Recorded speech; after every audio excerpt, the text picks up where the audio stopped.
Hey, it's your boy, Sergeant Hooked on Damn Heroes, hitting you with another on-the-go review for DonBrothers episode 38.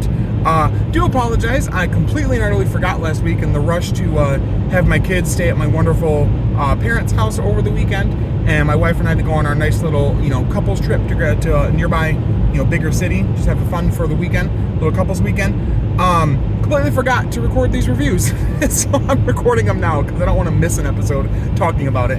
And episode 38 of DonBrothers was really good. Really good. It's weird how DonBrothers can combine something that seems fillery on the surface, but really hides a lot of, little nuances and, story beats and, important bits of lore within it as well. I really like that. But yeah, this week was a really interesting one. We have I think it's a Denziman Hitotsuki, pretty sure. And it's this, food critic lady, which is funny because I just watched a movie, The Menu, about food critics and other people. Anyway, and she, is unsatisfied by every meal she ever has right now, and she turns into, unexpectedly to her, she blacks out, turns into the Hitotsuki, absorbs, the food, the people, everybody around her, and then leaves. Oh, where's everybody? Oh, well, I'm not hungry, and walks off and leaves. It's not a big deal. And so the plot kicks in with the team and the DonBrothers, and of course involved also are the Naoto a little bit there, and Tsubasa realizes very quickly something wrong with Tsuyoshi, the whole thing with the doll we saw in the last episode for 37, and gets to see the doll and is like, what the fuck? And so he brings him with him, he hugs him, hoping that'll knock him out of slap him out of being cuckoo, and wants to bring him to this shop. He just got done, actually before this, he told the one inspector lady he said he would work with and give her information when he could about the Juto. And he told her that he got out of the forest somehow, not really sure how, gave her a few details that he could. And he goes out and he's having this inner monologue about being excited that he's not a criminal anymore and the charge has been lifted, not knowing that his Juto clone of himself that he killed last episode and didn't die. Okay, what are we doing with that? Went on a bit of a rampage, and now he's in trouble again. So he runs away from the cops again. He sees this police officer, and his first instinct is to run. The guy's like, oh, hey, how are you, sir? And he's like, oh, good day to you. And then he looks to the sign he's putting up, and it's him. And so, again, he runs away, finds Tsuyoshi. Tsuyoshi finds him, actually. And he's like, hey, I'll help you, come to my apartment. I want to take you and the rest of the team out for a meal with that money I got from capturing you, from getting you, arrested before. So they do that. They all go there, and he's thanking the whole team and whatever. And Tsubasa is trying his best to knock him out of what he's thinking about with everything with Miho. He's like, oh, Miho came back, and it's just this doll, he's clearly psychotically broke. There's this, so the food critic lady's there, and there's also this chef guy there who Tsubasa says, eat some of the food, and he goes, and he kind of talks shit about the food. So they get this competition between him and the chef about who's going to make the best meal. We found out he's talking to Taro, Tsubasa, and get some more backstory with him, which I really like. Again, he's really becoming almost my favorite character second to Taro. But he has this conversation with Taro, and he wants to know more about him. And he says, well, growing up, my dad was always a big foodie, a big chef, and he huge about cooking and everything. And he taught me as much as he could. It's I had some trouble when I was younger too, kind of with the law, so it was hard to be home to do much of that. But when I am home, I do try to cook as much as possible. So again, I really like this little information backstory to him and how he knows about cooking, other than what he's learned a little bit from Natsumi, whoever she fucking really is, Great Judo. So yeah, it's been really interesting. So anyway, we move on, and he ends up wanting to make an omelet, and the whole team loves it. They try it, but Taro says that it's great, but maybe it's a little too simple. Make it a little more, add a little bit more, pizzazz to it, and then it'll maybe really, truly, wow the judge, because she's supposed to be a really hard critic. She has the devil's tongue, where she's a super intense critic. And so that's what he's doing. And the chef guy realizes he wants to make an egg dish as well. So Tsubasa sends Sawahara to go get some eggs, and the very best eggs he can find. And the other guy sends Tsuyoshi, so he's there, and so is Sonoi is there as well, unbeknownst to everybody, getting eggs for his little Odin cart friend that makes Odin noodle meals for him and everything, and knows him by name, because of course he does.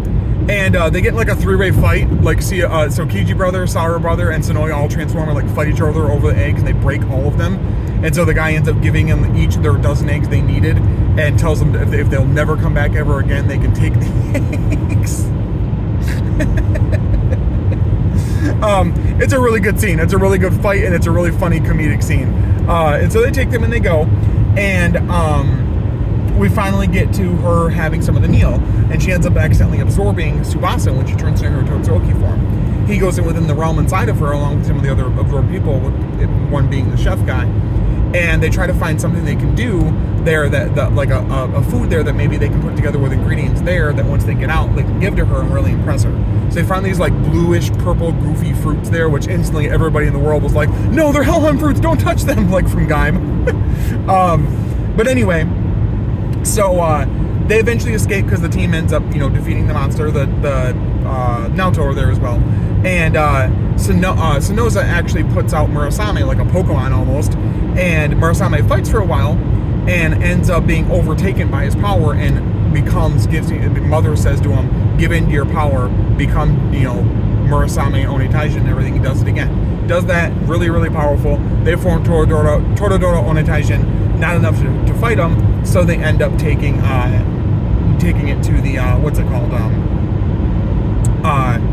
To the Kiwami form, with Goldan Momotaro's thing as part of it. So they end up defeating the monster. Tsubasa gets out, and everybody gets to try the food with the blue like fruit, like spaghetti stuff, whatever they made. It's so goofy, and she loves it and whatever. Everybody's happy. We also see at the end of this though, Miho is back, I guess. I don't know. Yeah, so a pretty good episode. Funny that they're doing so many focus episodes on Inu Brother recently. I'm guessing we're getting near the end of this storyline and what we're doing with him. Hopefully they get to reveal to the team that he is who he is, because he's the only person on the team that nobody knows who he is. But overall, really entertaining episode. The comedy is at top notch all the time. The acting is on point. The fight choreography is on point. The suits and everything all look great as they always do. And again, we're getting bits and pieces more about what we're doing going forward for like the main story, if you will. Next week's episode looks really, really wacky. There's something about a Dawn Killer, some kind of android of some sort that's summoned, and something about Jiro having some button that releases a Dawn Killer, like a Dawn Killer, basically. The Dawn Killer looks just like Taro, like a clone of him almost, just robotic, I guess, cybernetic, whatever. I guess.